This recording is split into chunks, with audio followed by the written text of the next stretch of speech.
Բարև ձեզ սիրելի բարեկամներ, դուք դիտում եք Ամեկուսի Պոստսկրիպտում հաղորդաշարը եւ այսօր իմ զրուցակիցն է Ղարաբաղ կոմիտեի անդամ Աշոտ Մանուչյանը, շնորհակալություն պարոն Մանուչյան։ Շնորհակալ եմ հրավերի համար։ Վերջին իրադարձությունները իմ կարծիքով ապացուցեն, որ Հայաստանում դրական, նույնիսկ այսօրի պայծառ ինչ-որ պոտենցիալ կա, թե ես սխալվում եմ, չափից դուրս լավատես եմ։ Չէ, դուք այսպես ես կասեի անգամ հորետես եք, որտեղ այնպեսի մեղմ գույներով նկարագրեցիք այն ինչ որ կատարվել է, ես շատ բարձր եմ գնահատում այն ինչ որ կատարվել է եւ կատարվում է։ Այսինքն դա նշանակում է, որ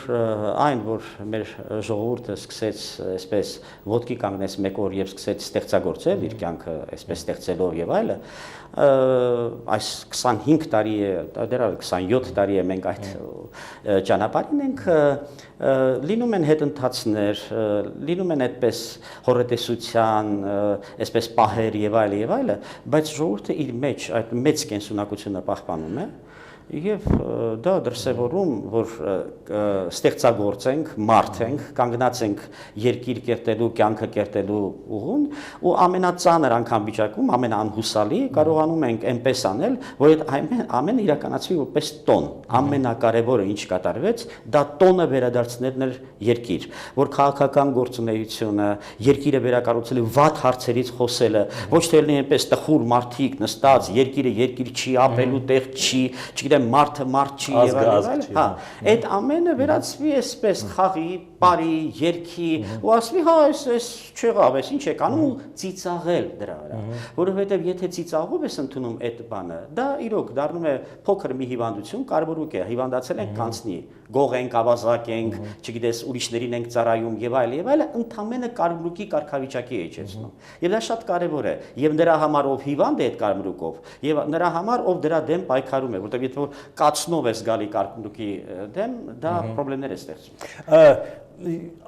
Արդյոք 25 տարվա ընթացքում այդ դժգոհությունը չկարողացավ իշխանությունը ակոմոդացիայի ենթարկել, այսինքն փոփոխել արտագաղթի միջոցով։ Այսինքն մարդիկ գնում են, մնում են ինչ-որ մարդիկ, որոնք ավելի խրվում են ճահճի մեջ։ Գիտեք, ֆիզիկայում այսպիսի մի երևույթ կա, որը միներալ աշխարհում է նկարագրված, կոչվում է գոլոգրաֆիկ, երբ որ ամեն մի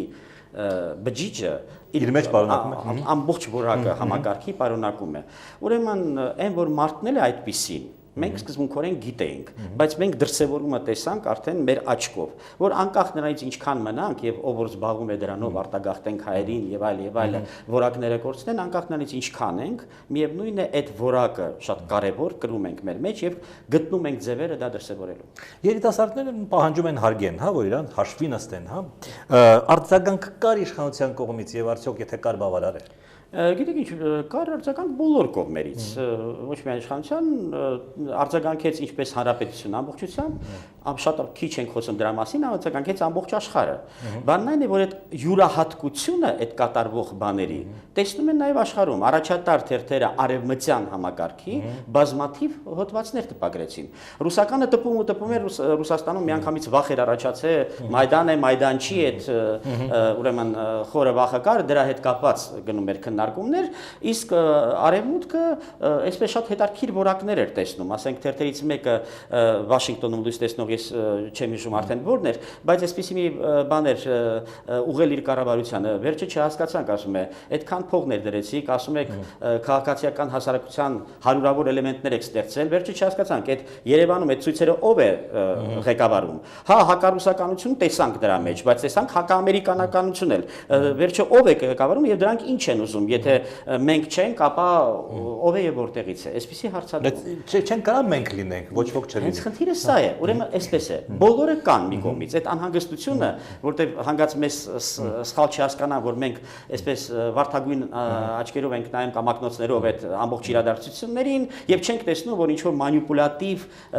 գործողություններ էլ կան իշխանության կողմից, ընդդիմության շատ այսպես գործիչներ կան եւ տարբեր ուրիշ տեղերից, դրսից եւ այլն։ Այս ամենը կա, բայց դա որակը չի հիմնական որակը բացարձակապես եւ բացառիկ մերն է։ Եվ հենց այդ բացառիկ մերը լինելը, որ մարդկային կոմպոնենտը հսկայական էր դրա մեջ։ Այդտեղ այդ հրապարակը նորից սկսեց արձակել մարդկայնություն, ջերմություն, ստեղծագործություն։ Իսկ սա բացառիկ հայկական երևույթ է, եւ բացառիկ եսի նկատի չունեմ, որ վրացիները կամ մյուսները չունեն, ամեն մեկը իրենը, բայց եսի նկատի ունեմ, որ դա մերն է արհեստական չի։ Ինչու, ինչպես որ ասացիք, Ռուսաստանը սկզբնական շրջանում ինչ որ դավադրություն տեսավ դրա մեջ։ Ռուսաստանը պատերազմի մեջ է եւ այսինքն դա Ռուսաստանի հորինվածը չի, ուրեմն աշխարհը պատերազմի մեջ է, ընթանում են շատ խոշոր ընթարումներ, ամեն մի հարթակ այսպիսի, դա հարթակ է ընթարումների։ Մանավանդ արևելյան գործընկերությունը ամբողջ ծրագիրը հենց ենթադրված էր, պլանավորված էր որպես այդպիսին, որ Եվրոպայի եւ Ռուսաստանի միջև ընթարումներ ստեղծել այդ խնդրի ինտեգրացիոն Եվրոպայի հետ են այս տարածքները թե Ռուսաստանի։ Եվ հրահրողը կազմակերպող անգլոսաքսերն են եւ այս տեսակետից ուրեմն Ռուսաստանը իհարկե ամենտեղ հենց մի բան պատահում է, խոշորացույցով նայում է, էլի ինձ փորձում են պայթեցնել, ինձ համար խնդիրներ ստեղծել, բայց փառք Աստծո այս անգամ գոնե պետական մակարդակով, ասենք, ադեկվատ գնահատականներ եղան եւ ուրեմն չխորացան այդ ուղղությամբ։ Իսկ ընդհանրապես կան այդ շարժման մեջ դավադրություններ որևէ։ Գիտեք ինչ, ես նորից եմ կրկնում, որևէ իհարկե կան։ Եվ այսօր ցավոք սրտի այդ իրականությունը, որ կառուցվում է, ամեն մեկը ձգտում է այդ ձևի, այդ տիպի աշխատանքի։ Օրինակ, ինչի են ուղղված Հայաստանի, ասենք, քաղաքական ուժերը, սկսած իշխանականից, վերջացած ընդդիմադիրից։ Մի ինչ որ ձևով մխրճվես, ինչ որ ընթացքի մեջ, մինչև այդ սպասում ես, ոչինչ չես անում։ Մեկ էլ ինչ որ ընթաց սկսեց, մխրճվեց այդտեղ, փորձեց դա տնօրինել, ուղղորդել քո համար ինչ որ առավելություններ ստանալու, եթե այդ ընթացքում արժանանաս արտաքին ինչ որ ուժի հովանավորության, աջակցության, ուրեմն արդեն գործը թոյակապ է։ Սա քաղաքական մշակույթ է ձևավորվել այս վերջի տարիների ընթացքում, քաղաքական դաշտում, քաղաքական մշակույթ է, որտեղ կա քաղաքական մշակույթ քաղաքական դաշտից դուրս, այստեղ մեր երիտասարդները հաճախակի խառնում են կուսակցականությունը քաղաքականության հետ։ Ամեն մի գործողություն, որ ուղղված է նոր իրականություն ստեղծելու, դա քաղաքական է։ Իհարկե։ Իսկ այդ իմաստով անկասկած այդ ոչ թալանին հսկայական ներուժով քաղաքական շարժում է, բայց նա կուսակցական չէ եւ դա շատ լավ է, որտեղ այդ արատները, որ այսօր կուսակցությունները շալակե ու տանում են, նրանք պետք է դուրս նետեն եւ շնորհիվ երիտասարդության միգուցե դա էլ հաջողվի, որտեղ ինչ էլ ձևավորել ենք քաղաքական դաշտն էլ, կուսակցական դաշտն էլ մեր ներուժն է, ուղղակի շատ վարակված։ Հիմա հարվածներ է ստանում, որ սովորի նոր ձևով աշխատել։ Այ մարդ ուրախ եղիր առանց դավադրության, առանց ինչ որ ինտրիգների բանի, ստեղծագործիր, ստեղծիր, այս սա արա։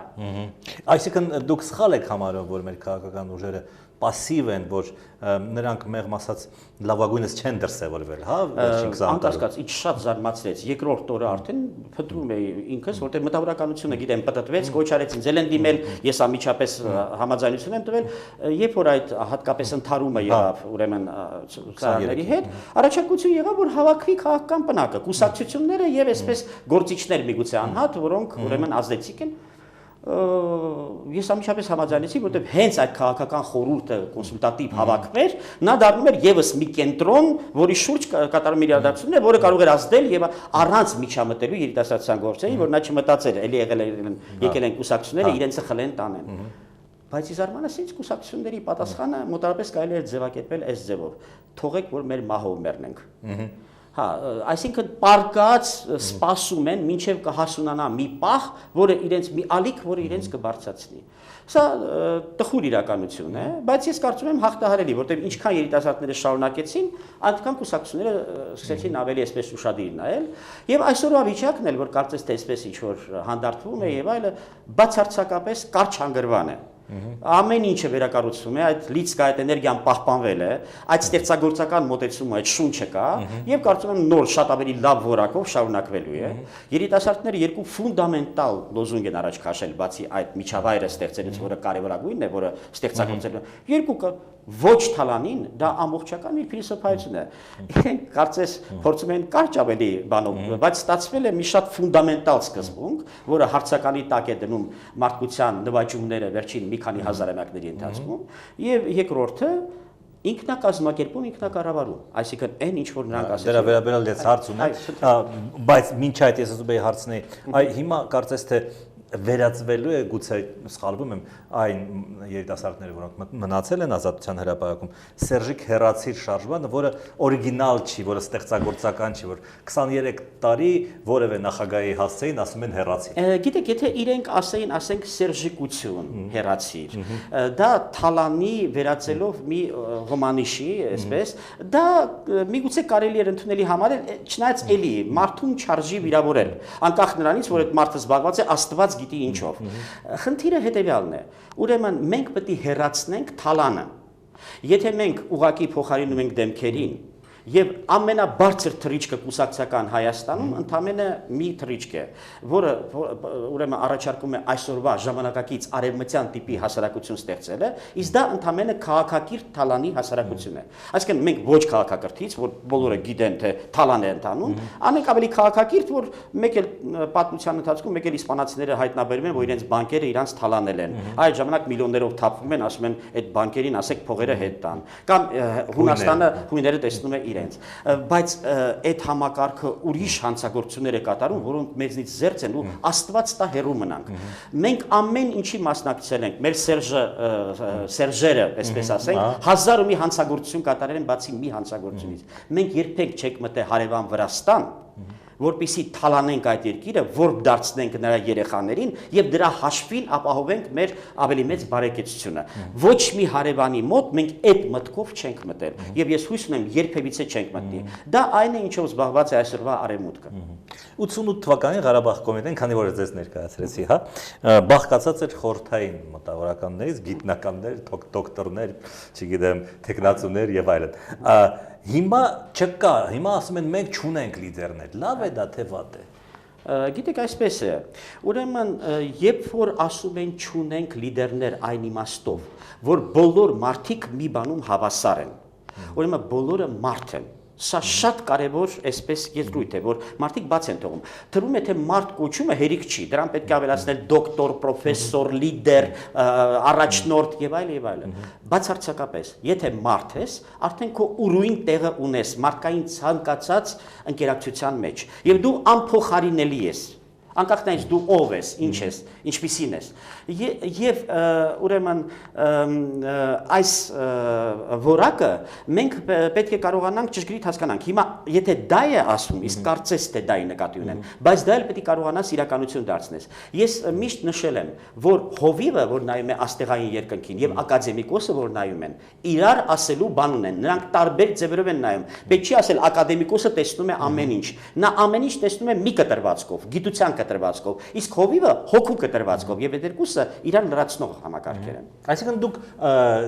դուք 9 հոգին թե 11 հոգին դուք իրար որպես մարդ չեք ընկալում, դուք էլ եք որպես մարդ ընկալում եւ կոլեգիալ ձևով ղեկավարում եք շարժումը։ Այսինքն կոմունիստները բանակցում էին ձեզ հետ, չէ՞, ոստիկանները բանակցում էին ձեզ հետ, ադրբեջանցիները ձեզ հետ։ Վարկյան։ Ուրեմն տնտեսական ղեկավարները, նախարարները եւ այլը բանակցում էին ուրեմն աշխատավորական կոլեկտիվների խորհուրդներ կար, այդպիսի կառույց խորհրդային միության ժամանակ, որտեղ մտնում էին խորը մասնագետները եւ լավ բանվորները եւ այլը տվյալ գործարանի։ Եվ նրանք շատ կոմպետենտ մարդիկ էին, ասենք թե տեխնոլոգի տեղակալը, գլխավոր ինժեների տեղակալը եւ այլն, այսինքն գործարանի ղեկավարները չէին, այլ այդպիսի խորհուրդներ էին ստեղծած։ Եվ նրանք շատ կոմպետենտ էին տնտեսության հարցում։ Մեր շարժման տնտեսական խորհուրդը այդ խորհուրդների հավաքն էր։ Եվ նրանք էին խոսում այդ հարցերով։ Եթե մշակույթի լեզվի հարցեր էին, մաշտոց միավորումներ, էկոլոգիայի հարցեր էր, էկոլոգներն էին։ Այսինքն կառույցներ կային։ Այդ տեսեք, ինչի մասին է խոսքը։ Ուրեմն հիմա էլ պետք է այդպես լինի։ Կառավարումը երկրի 25 տարի առաջ մենք դա հասկացանք, բայց լավ չէինք հասկացել, որտեղ այդ հանձնեցինք։ Չգիտես ինչի մարդիկ համարում են, որ հնարավոր է երկիրը կառավարել Բաղրամյան 26-ից։ Դա հնարավոր չի։ Եթե դուք մի քանի հոգի կենտրոնացնում եք այնտեղ կառավարելու համար, անմիջապես արտաքին աշխարհը մանիպուլատիվ է դարձնում նրանց համար վիճակը, անգամ եթե ազնիվ մարդ է անկաշար, չնայած որպես կանոն դա չի էլ հաջողվում, բայց եթե հաջողվել է, միևնույն է, ուրեմն կտան, ուրեմն վարկեր թե չեն տա, Ղարաբաղի հարցում այս բանաձևը կլինի թե այն բանաձևը, այդ բոլորը լծակներ են, որ նրանց վրա ազդեն։ Եվ որպեսզի մանիպուլատիվությունից զրկեք արտաքին մանիպուլյացիայից, դուք չպետք է կառավարեք երկիրը Բաղրամյան 26-ից։ Կառավարումը պետք է տարածեք ամբողջ ժողովրդի վրա ցանկալի է, բայց գոնե նրա բոլոր համաձայն հատվածների վրա այդ պահին, եթե կարող եք։ Դրա համար ես բանաձևը ուրեմն 27 տարի առաջվա կրկնեմ հիմա նորից, որը 27 տարի ինձ համար անբեկանելի ուրեմն ճշմարտություն է դարձել։ Ուրեմն Հայաստանը կարող է ինքնակառավարվի միայն ազատության պողոտայից։ Բաղրամյան 26-ից միայն կարող է իրականացվել արտաքին կառավարումը։ Ուրեմն այդ երիտասարդները կամ ինչպես մեկ այն ժամանակ ոչ լավագույն ձևով, որտեղ այդ գիտելիքները չունեինք, այդ հմտությունները հիմա շատ ավելի կատարյալ են մեր պատկերացումները, ինչպես կարող է բոլոր մասնագետներին, բոլոր ստեղծագործողներին ըստ ուղղությունների կյանքի հավաքել, նրանք իրականացնեն եւ ամեն մեկը իր ուղղության մեջ պետ է։ Իհարկե համադրման գործիքները ստեղծելով։ Սա կլինի լավագույն կառավարման ձևը։ Այ օրինակ այսօր հանրահավաք է հայտարարված, բայց հայտարարված չի, ովքեր են ելույթ ունենալու, ինչի մասին են խոսելու։ Եվ ես դաժե նույնիսկ կասկածում եմ, որ նրանք ընդհանրապես ելույթ կունենան։ Դա լավ է թե վատ է։ Գիտեք ինչ է, ուրեմն սա այս պահը գալիս է անկազմակերպությունից, առայժմ չկա կազմակերպություն։ Այ երբ որ այնտեղ այդ խմբերը սկսեն գործել, երիտասարդները կոչ արեցին, բայց իրենք պետք է հանդես գան որպես այդպիսի կազմակերպիչներ, ոչ թե ղեկավարներ, այլ կազմակերպիչներ, նրանք պայմաններ պետք է ստեղծեն, որ բոլոր տիպի մասնագետները, ստեղծագործողները, ակտիվները եւ այլը հավաքվեն եւ այդտեղ կյանքը բռնկվի։ Այդ ժամանակ ըստ հարցերի բացված ակտուալ հարցերի եւ ելույթ ունեցողները եւ հարցերը այսպես ինքնուրույն կմտնեն օրակարգ, դա այդ ամենը կձևավորվի, ոչ թե արհեստական կնշանակվի, այլ կձևավորվի, բայց պետք է որ այդ բոլորը սկսեն ապրել այդ կյանքով։ Այսինքն կա այդ ազատության հրապարակը։ Հա, այն պահին, երբ որ իրենց քշում էին, ուրեմն նրանք ով ասում էին չպետք է գնանք ճիշտ էին անում, որտեղ դրանք չէին ուզում ոչ մի քալ հետ գնալ։ Նրանք ով ասում էին պետք է գնանք ճիշտ էին ասում, որտեղ ազատության հրապարակում պետք է այդ ամենը կազմակերպել։ Հետևաբար այդ երկու ճշմարտությունը պետք է կարողանային իրար հետ համադրել, այսինքն գտնեին ճիշտ ձև այստեղից այստեղ անցնելու։ Դա չստացվեց, բերեց պարակտման, բերեց տոնի մի քիչ խափանման, որտեղ ինչ պարես երկես, երբ որ իրարից նեղացել ես, դու սխալ արեցիր։ Հիմա այդ ամենը պետք է մի կողմ դնել եւ տոնը շարունակել ազատության հրապարակում։ Տոն ստեղծագործության, նոր Հայաստանի ստեղծման տոն։ Շնորհակալություն հետաքրքիր զրույցի համար։ Սիրելի բարեկամներ, ես հիշեցնեմ, որ իմ զրուցակիցն էր Ղարաբաղ կոմիտեի անդամ Աշոտ Մանուչարյանը։ Մենք կհանդիպենք վաղը, ցտեսություն։